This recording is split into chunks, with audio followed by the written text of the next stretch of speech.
Hello, my wonderful friends. Magus with you today. And this message today will change your life. If you can get the meaning of this, I would never need to make another message again. I'm entitling this, The Way of the Masters. There is no limit to the power of your mind. When you can get your concentration and focus, you have more power. When you can focus all of your emotion and feelings and energy into one idea, nothing is impossible for you. I've seen amazing things. I told you the story yesterday of my guitar tuner and pick. I always keep it in the same place. It wasn't there. It was lost.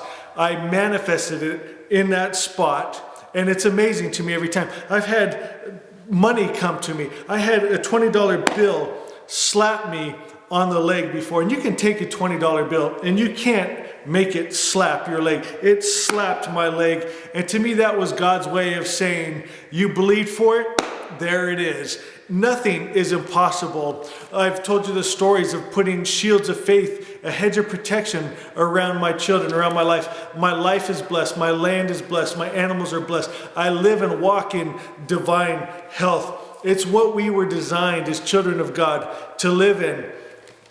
I'm going to ask you to hold a high vibration thought for a period of time. I'm going to ask you to hold the idea of Asha, being one with your good, being one with divine life, protection, provision, and hold this for a period of time. You may have been, and again, I always say may, you, I'm sure, have been misled on who you are, who God is, and what's possible. You have been drilled in to your brain since you were a child, things such as you have to get sick, that life has to be a struggle, that life is hard. Those things are not true unless you believe them. If on a subconscious level you believe them, that's what is. And most people, that's what they believe. And even not only from what their own senses, since they've been in time space, has showed them, but also passed down from generations in their DNA is an encoding that life is hard, that you have to get sick and die. There's even different mantras that governments put into you. You can't get away from taxes and death, and you believe that, and it's become a part of you. Your parents have taught you this, your churches have taught you this, your governments, your society, you believe it. It's hardwired in you. So how do you get that out? How do you live in magic and miracles and these desires that are inside of us, our dreams that we know is possible, but we just can't reach because you don't truly believe it? I'm going to show you how to truly believe it. You must take that idea. You must think of it, dream of it, live that idea, bring it into every cell of your body, bring it into your brain, into your muscles, into your nerves. You must live it. You must make it your energy. You must hold on to the idea that I am one with good spirit. God and good are the exact same thing. So if you are one with God, God cannot get sick, are diseased. If your energy and God's energy truly are one, God cannot get sick, you cannot get sick. When you can believe that, it will be, and I'll give you a great example of my journey and struggle and the things I did wrong so that you can bypass that and get to it quicker. You can have anything you want immediately when you can truly believe it and when you take the right steps. I took the wrong steps. When I first started walking in the attributes of God, the first thing I waged war on was sickness. As a young father, watching my kids get sick, it was an injustice to me. It broke my heart to see my kids suffer and struggle and hurt. And it broke my heart, and I got angry. And I didn't want sickness in my world. I made a vow with all my will, I was not going to let sickness be a part of my world. And I would get angry because I was still getting sick. And then people would come up to me and say, "You don't look well, are you sick?" And I would yell at them, "No, I'm not sick." Now I'm lying. So look at what's happened now. I was sick.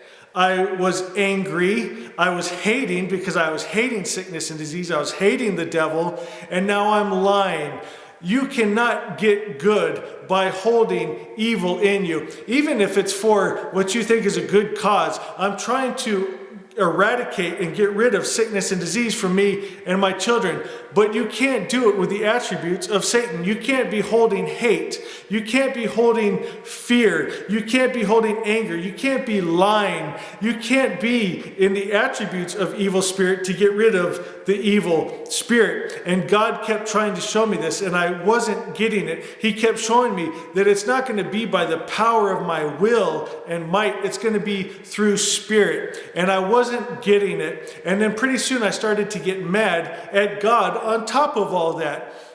And I told him, isn't it your will for me to be well? Isn't it your will for my children to not suffer? What is going on here? And he told me in spirit, it's not me, okay? In truth, you are well. In truth, your children are protected, but you don't believe me. And that hit me like a ton of bricks. For the first time I got it. I wasn't truly believing him. I was believing what was passed down in my DNA. I was believing what my eyes and ears had told me for so many years. I was believing what everyone else had taught me. Even my church taught you get sick once in a while and then you just pray about it and it goes away in 7 to 10 days like everyone else. Okay? I was truly on a subconscious level still believing the lie and illusion. I had to come into a higher thought. And that is what I'm talking about. When you hold the idea of Asha, of the Christ mind being one with God, and you hold on to that and you don't let that go for anything on a spirit level, finally you reason and understand that my energy and God's energy are one. God is light. Darkness cannot enter. God is health. Sickness and disease dies when it touches me. God is protection. God is provision. God is every good thing, and I'm in alignment with that. And that changed my life. I no longer get sick anymore. Me and my children are protected. There's a hedge of protection around us. We live in all the blessings and attributes, and it is a good life, the way it was meant to be. Life is meant to be beautiful. It's meant to be good, and you can live that. The 14th statement and teaching of Asha says, God is omnipresent. My God is here now. My good is here now. When you realize that on a spirit level, when you become one with good spirit, your very energy, your very being changes. You become a new creature, and you create a new world right before your eyes. The two greatest days of your life are the day you're born and the day you realize why you were born. I was born to live in the attributes of God. I was born to create magic and miracles in this world and create beauty. I was born to raise the consciousness of mankind. I was born to bring Asha, the government of God, to this world where men are living from the Fravashi, that divine spark inside, that you love your neighbor as you love yourself, and bringing the new world, the God world, to be done on earth as it is in heaven. The highest idea, the highest truth, Asha. I'm going to ask, will you join me? Well, today you hold on to that highest thought of Asha, that you are one with God, the Christ mind, your energy and God's energy are one. Create that in your mind first, then create that in your family, your home, and then let's take it to the world. Share this YouTube channel with people. Let this be, if you're looking for something to be excited when you get up in the morning, let this message of the Magi be your passion. Share this message, share these videos, and let's change the world back to God's perfect idea. I love you guys. God bless you. We'll see you next time.